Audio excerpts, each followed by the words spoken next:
Okay, so Jay here, and recently I made a kind of a controversial video where I talk about my 1TDX kit speaker from CSS Audio outperforming my $10,000 Sonos Faber speakers.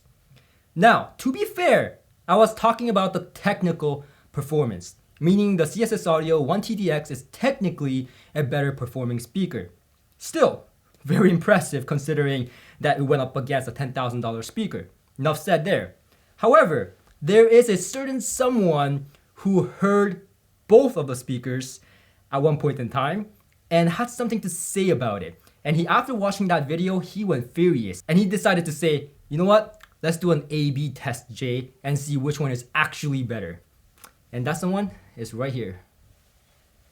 Hey, I just don't believe it. I need to hear this right now. Let's do it. So, about the A/B test. Okay, so this is how the test is going to be ran. We have the CSS Audio 1TDX and the Sonos Faber side by side over here. And yes, I know we're not supposed to have the speakers side by side, technically speaking, but this is not a very scientific test, but more a fun time with a friend. And I'm gonna give him an advantage. And I did hear them side by side, and it was not that obvious that they were side by side, to be honest with you. I don't think he's gonna be able to tell the difference. I'll be able to tell. Well, I don't think you're gonna be able to tell which ones, like next to each other. The fact that they're next to each other. Oh, okay. That's the point.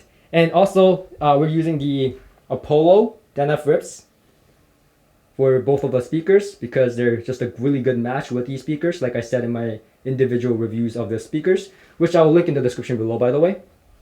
And here we're using for the preamplifier the DNF rips Hades, only makes sense. And also he's familiar with DNF rips gear. He's heard a lot of DNF rips gear that came in here. And so we have the Terminator Plus, which I've been using as a DAC for a long time now because I love it as a reference.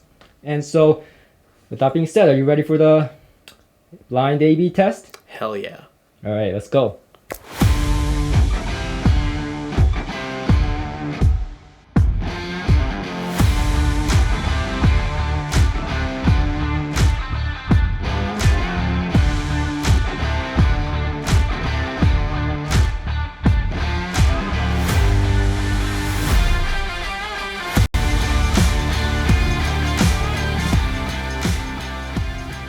So hard. I think this is the Sonos just because it has a little bit of more of a mid-range presence. So the one that we just played. Yeah, but it's hard to tell.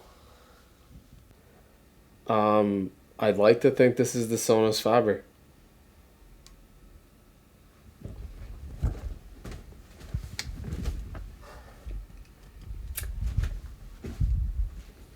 Open your eyes. Kill me.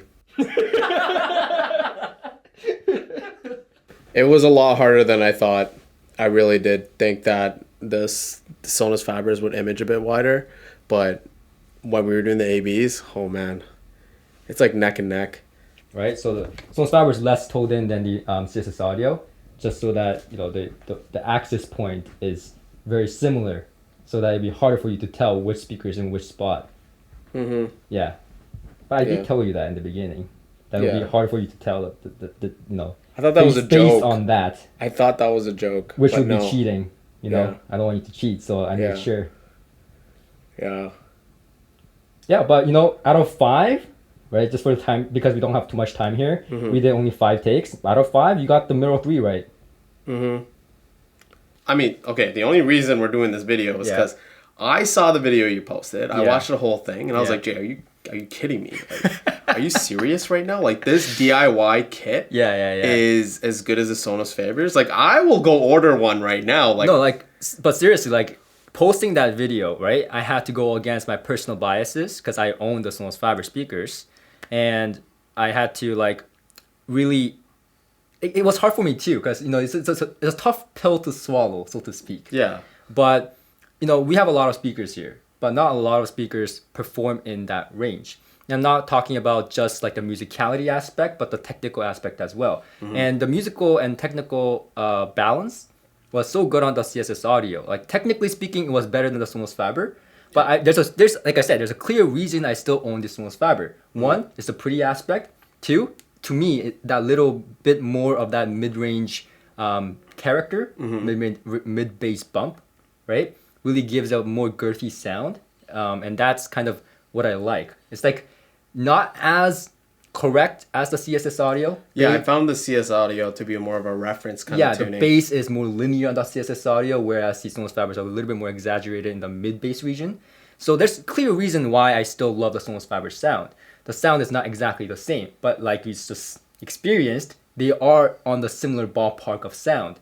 Like, it's just the fact that CSS audio is slightly more, crispier. And I think that's the word that he put it, Tujin's friend over here. You can speak, say hi. Hey.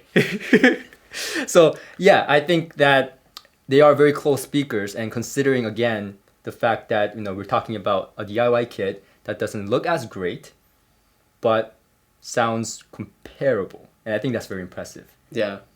I think it's a very, very competitive. It's a great time to be in hi-fi. That's really what it is. It is really. You could literally just build one of these and have it not finished for what, like $1,500. Pretty much. I'll put up the pricing, but like it's ridiculous considering the parts that go into it, and there's a clear reason why it has such a black background. And did you notice that too? It's like really pitch black background. Like there's no noise floor. Like when I had my eyes closed. Yeah. And I was hearing you walk around and like change stuff. I'm like, yeah. Are those the CSS playing right now? Because that's like the same amount of detail over here. Yeah. But all those things aside, me personally, it's not my sound. Yeah, I like a little bit. You would still choose Sonos Faber. Yeah, and so would I. I would either Sonos Faber or even like how I love Kef. Yeah, I just like a little bit of coloration in my sound, whereas this is like.